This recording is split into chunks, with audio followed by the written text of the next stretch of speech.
Halo, goedemorgen alle toeschouwers.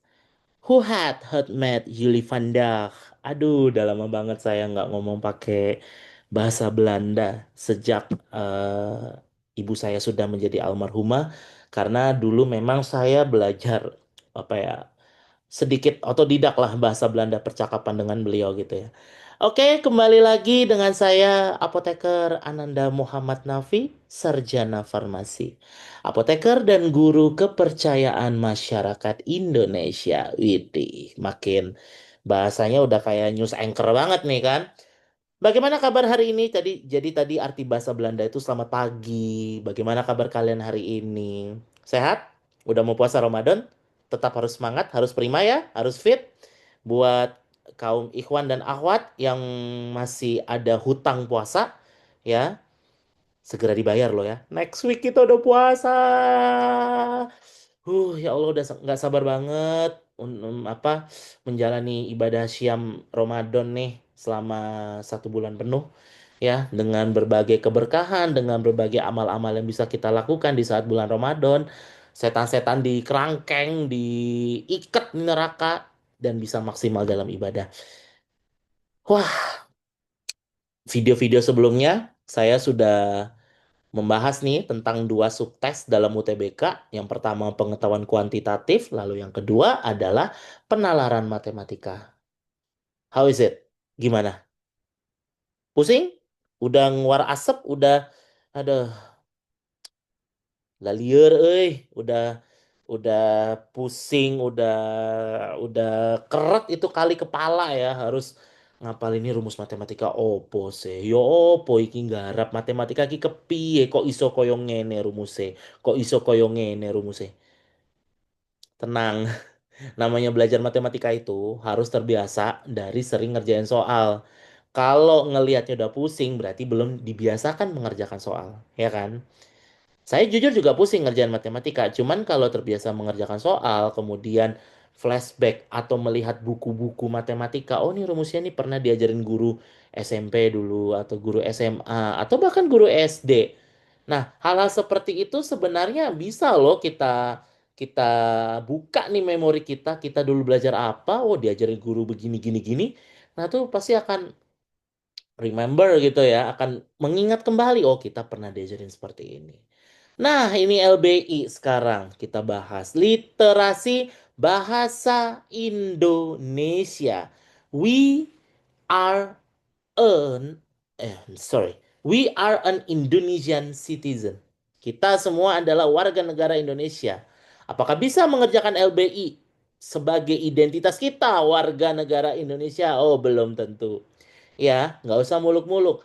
Bahasa Indonesia di sekolah aja pada ada yang remet atau yang apa. Kalau zaman saya dulu ya, tapi kalau nggak tahu kalau zaman sekarang kan nilai apa-apa dikatrol gitu kan. Gampang banget kayaknya dapat nilai sekian, sekian, sekian gitu. Nah, LBI ini sebenarnya jadi bahan yapping nih beberapa peserta UTBK. Yappingnya pasti di Twitter, ngebacotnya pasti di Twitter. Kenapa? Karena pasti mereka akan mengeluh kok LBI ada soal fisika, kimia, biologi. Lah, kalau SMA IPA, Madrasah Alia IPA itu masih oke-oke aja. Kalau kimia mungkin SMK Farmasi masuk lah. Tapi kalau udah SMA Ilmu Sosial IPS, Madrasah Alia Ilmu Sosial, SMK yang otomotif, tata boga, admin perkantoran, ngelihat seperti ini, iki opo tuh? Kan judulnya LBI ya. Kenapa harus ada mapel-mapel yang ini sangat di luar konteks gitu. Ya walaupun memang literasi, tapi di luar konteks, out of the context. Nah, jujur, to be honest, kalau dari saya juga tidak setuju. eh, Siapapun yang membuat soal LBI ini dari kementerian, saya juga tidak setuju. Karena apa? Jadi konteksnya bukan literasi. Namanya literasi bahasa Indonesia berarti memang harus fokus on literasi bahasa Indonesia. Tidak perlu ada hitungan fisika, kimia. Karena jadi tidak selaras gitu, tidak balance. Ya, tapi karena yang ngebuat soal pikir saya ini pasti ketawa di sana kayak, rasain dah tuh, lu kerjain pokoknya nih soal, lu mau masuk ITB, lu mau masuk UGM, lu mau masuk Undip, ya harus kerjain nih soal gimana pun ceritanya. Nggak boleh banyak yang salah, ya kan? Karena kalau ada yang salah, ya udah berarti kamu nggak lulus, ya kan?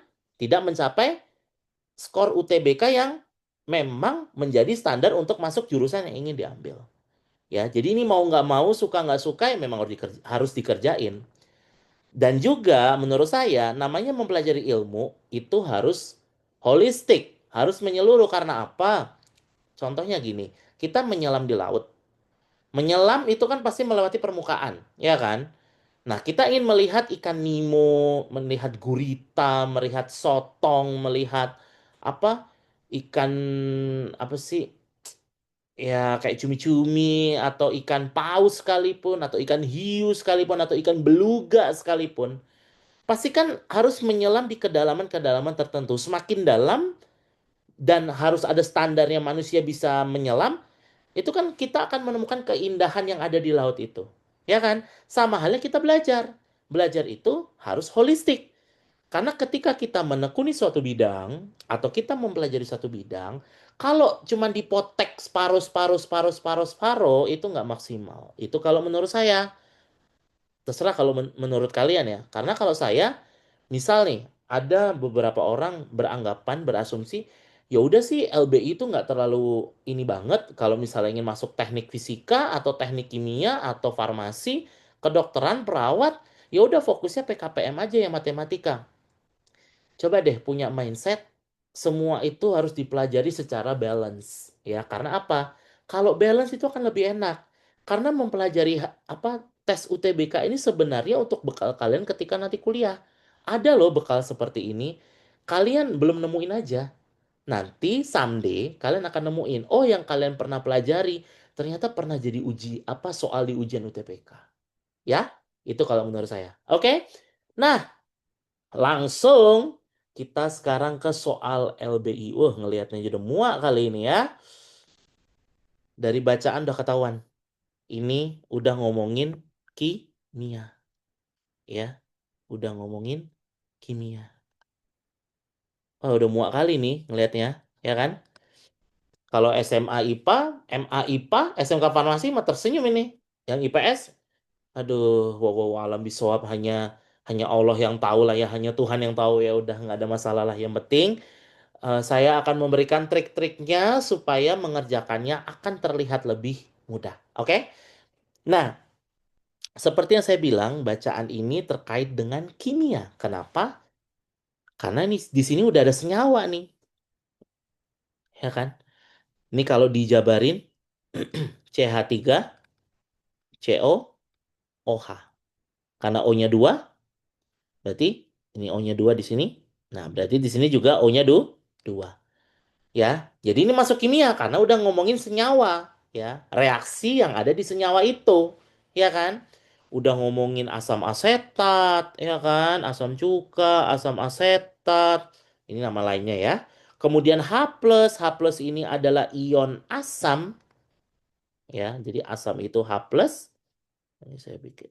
Nah, kemudian ada teori Arrhenius, wah ini kimia banget, ya kan? Asam cuka tuh baunya menyengat, korosif ya, bikin karatan. Kemudian ada MR. Nah, ini kalau anak IPA dikenalnya MR atau AR. Ini adalah massa atom relatif. Nah, ya kan? Terus ada lagi bahasa Arrhenius. Nah, ini OH- atau hidroksi. Ini kalau tadi asam dia basa. Nah, antasid. Wah, ini kalau nggak tahu antasid, tapi sering dialami orang Indo. Antasid ini adalah obat lambung yang dia untuk netralisir HCl. HCl ini adalah asam lambung. Nah, oke. Terus ada MgOH2. Nah, MgOH2 ini adalah magnesium hidroksida. Nah, magnesium hidroksida. Ini buat nanti anak IPS yang bingung MgOH2 ki opo nih tak kasih tahu. Ya. Terus ada AlOH3. Ini adalah Aluminium, aluminium, aluminium apa doai? Aluminium atau aluminium hidroksida. Nah, nah ya, wah udah banyak nih HCl apa segala macam. Nah, intinya ya buat adik-adik yang belajar di ilmu sosial atau SMK yang bukan SMK farmasi, inilah salah satu profil dari senyawa kimia yang dibuat dalam kemasan atau package literasi ya. Jadi mau di avoid, mau di reject, ya susah. Karena bisa jadi kalian belajar literasi doang yang memang berbau bahasa Indo, tiba-tiba keluar lagi kimia, fisika, biologi. Ya, jadi ini adalah salah satu profil dari senyawa kimia yang bernama asam asetat atau asam cuka. Cuka yang sering dipakai kalau kamu makan mie ayam atau bakso. Jadi ngiler dah tuh. Ya, oke. Ini nanti kamu bisa playback lagi, bisa sambil di pause, pause, pause, di stop, stop untuk kalian catat. Oke, izin saya hapus. Ya.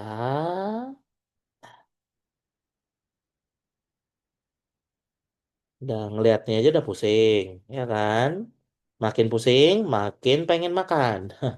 Itu saya banget itu. Nah, oke, ini nanti bisa kalian catat, bisa kalian pause atau playback atau bebas lah mau diapain. Ya, oke. Nah, sekarang saya scroll, izin, izin. Ya, nah, ini soalnya nih. Set, Nah, oke, sekarang kita bahas yuk, Say. Bahas Besti. Nah, oke. Namanya LBI. LBI itu kalau tidak berubah mengerjakan soalnya totalnya 42,5 menit. Berarti one question, satu soal itu sekitar 1 menit 25 detik. Jadi memang harus maksimal, tidak boleh kelamaan menganalisa bacaan. Oh, ini bacaan harus dibaca dulu satu-satu, dipahami dulu. Jangan wasting time, kelamaan. It's too long. Oke. Jadi tipsnya tuh gampang, simple tips. Yang penting baca soalnya, kuncinya di mana, kamu cari kunci itu di bacaannya, di literasinya. Oke, makanya sekarang beberapa bimbel atau privatan memang merekrut tutor LB itu at least bisa fisika atau kimia atau biologi gitu ya. Kalaupun syukur-syukur, basicnya memang fisika, kimia, atau biologi, tapi memang harus bisa literasinya juga. Oke, sekarang kita beralih ke soal nomor satu. Molekul asam. Molekul asam. Tadi udah disebutkan, asamnya itu adalah asam asetat. Nah, atau CH3COOH. Yang dibahas dalam bacaan mengandung gugus fungsi. Set. Nah, anak SMA, IPA, ini anak-anak sains tersenyum lebar nih. Orang biasanya gue tiap hari belajar sama guru gue begini kan. Oke, buat anak sosial, don't worry. Kakak akan ngasih tips. Kakak, bapak juga boleh lah. Akan ngasih the rapid tips ya. Tips yang sangat cepat untuk bisa menghafal. Ini gugus fungsinya apa, dan apa. Oke. Yang pertama, alkohol. Ya, alkohol. Nih, paling gampang, alkohol itu pasti mengandung sorry, kenapa CO? Nah, alkohol itu pasti mengandung OH. Oke, OH. Nah, jadi kalau ada senyawa yang belakangnya apa? Itu OH, itu udah pasti alkohol ya. Walaupun di asetat ini ada belakangnya OH, tapi kita pastikan dulu apakah dia alkohol atau bukan. Oke. B. Aldehid itu strukturnya strip CHO atau COH ya. Nah, pastikan juga apakah asam asetat masuk aldehid atau bukan. Kita lihat keton. Keton ini rumusnya strip CO ya. Kemudian karboksilat itu strip COOH. Nah, the last, yang terakhir ester. Ester itu rumusnya C, sama dengan keton, bedanya O-nya ada dua. Set, set. Nah, sudah terlihat kan? Asam asetat itu belakangnya ada COOH. Sudah bisa dipastikan jawabannya yang D. Depok betul. Ya. Jadi asam asetat itu dia gugus fungsinya adalah karboksilat. Karena dia di belakangnya ada rantai COOH. Set. Paham di situ ya? Oke, jadi ini cara paling cepat atau rapid tips untuk kalian bisa hafal oh OH itu alkohol, aldehid itu CHO atau COH, keton itu COO-nya cuma tunggal, karboksilat itu COOH, kemudian ester O-nya double COO. Understand? Ya, bisa ya? Oke. Next ke soal selanjutnya. Nah, jika 6 gram nih konteksnya jika 6 gram. Berarti ada namanya bobot ya. Di sini 6 gram ini adalah bobot atau massa ya. Jika 6 gram asam cuka murni ya kembali lagi ini adalah CH3COOH ya yang disebutkan dalam bacaan dibakar dengan sempurna bersama oksigen atau O2 ya. Nah, gas CO2. Nah, pertanyaannya adalah gas CO2 yang dihasilkan sebanyak titik-titik. Oke, ya. Di mana-mana dalam kimia itu kalau kita bicara tentang dunia reaksi-reaksian, ya, dunia senyawa-senyawa yang direaksikan, mau redox atau apapun itu, ya, kalau diketahui dalam soal itu massa atau bobot si senyawa itu, tapi di opsi jawabannya ini mol semua satuannya, berarti mau nggak mau, suka nggak suka, rubahlah dia ya dalam bentuk mol. Paham? Ya. Jadi rubahlah dia dalam bentuk mol. Berarti kita punya step di sini ya.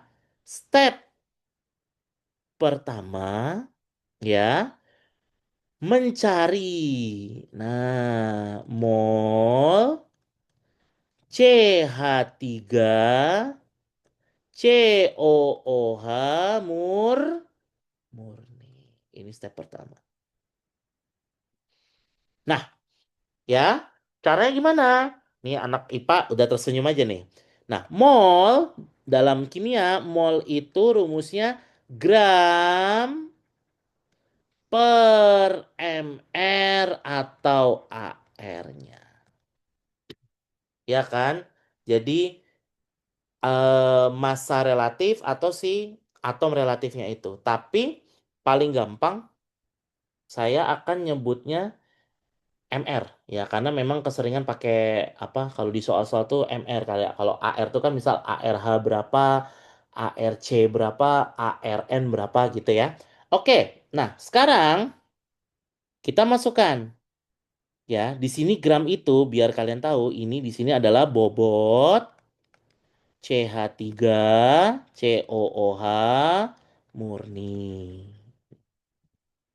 Ini kemudian si AR-nya atau MR-nya ini adalah massa atom relatif CH3 COOH. Nah, oke. Nah, sekarang kita langsung masukkan aja nih, guys. Nah, mol sama dengan tadi kan gram per MR. Nah, di situ gramnya 6 gram. Ya kan? Per lihat di bacaan. Molekul lagi. Molekul relatifnya di situ 60 gram per mol. Ya kan? Ini kalau yang jago matematika langsung aja coret. Jadinya sih saya tinggal mol kan. Tapi buat yang nggak ngerti, oke, saya akan jabarkan. Berarti di sini 6 gram, 6G dikali. Nah, ingat kalau dalam matematika dari bawah ke atas itu harus pindah posisi atau switch tempat. Berarti dikali 60 karena di bawahnya masih angka bulat. Kalau pindah ke atas jadi pecahan 1/60. Satuannya juga terbalik. Mol per gram. Ya kan? Coret, coret. Nah, berarti 6 dibagi 60. 0,1 mol. Nah, ini baru molnya si CH3COOH murni. Paham? Paham di situ ya? Oke, izin saya hapus.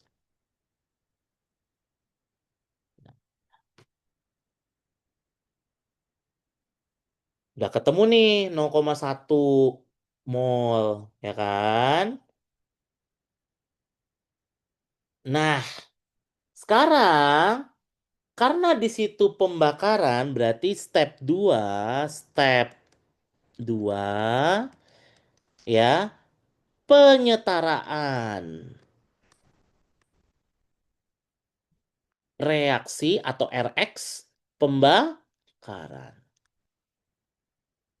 Ya kan? Nah, kalau dalam kimia pembakarannya berarti CH3COOH dibakar dengan O2 akan menghasilkan CO2 karena di sini ada CO2 ya kan? Plus H2O. Nah, dalam kimia kita nggak boleh langsung ngerjain reaksi kalau belum setara kanan kiri. Oke, jadi harus disetarakan terlebih dahulu. Ingat, anak IPA, kalau dalam kimia sebelah kiri adalah reaktan yang bereaksi, ya kan? Kemudian yang kanan itu adalah produk. Clear? Oke. Sekarang kita harus setarakan nih. Kalau anak IPS bertanya setarakan gimana caranya, Pak? Setara itu intinya kanan kiri balance. Kalau kiri 10 berarti kanan harus 10. Kiri 7 kanan harus 7. Kiri 2 kanan harus 2. Kiri 20 kanan harus 20. Nggak boleh jomplang. Kiri 20 kanan 28. Nggak boleh. Kiri 17 kanan 23. Nggak boleh.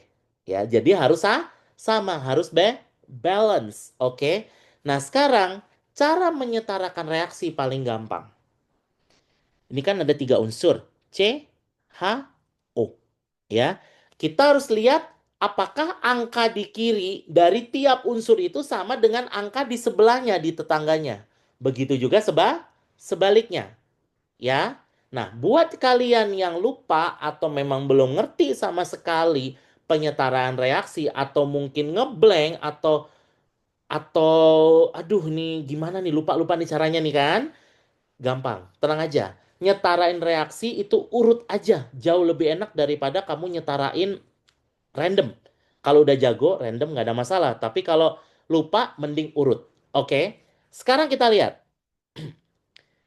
Kalau ada pertanyaan nanti bisa langsung DM atau bisa langsung kasih di kasih ketikan di kolom komentar. Oke? Nah, di sini kita lihat. Di kiri di reaktan C-nya ada 2. Di kanan C-nya ada 1. Berarti kan lebih gede di kiri kan? Kiri 2, kanan 1. Berarti harus ditambahkan angka di sebelah mana? Kanan. Berarti tambahin 2. Karena C-nya ada 2 nih, kali 2 kan? C-nya ada 2. Clear. Ya kan? Berarti dia setara. Oke. Sekarang kita lihat hanya. Hanya di sini ada 3. Ya kan, ini C tadi ya. Hanya 3, tambah 1, 4. Nah, di sini hanya baru 2. 4, 2. Jomplang di mana? Di kanan kan? Berarti mau nggak mau di depannya dikasih angka 2. Karena apa? Ketika H2 dikali 2, jadi kan 4. Clear? Ya, ini C-nya 2, ini C-nya tadi 1. Nah, biar clear harus sama.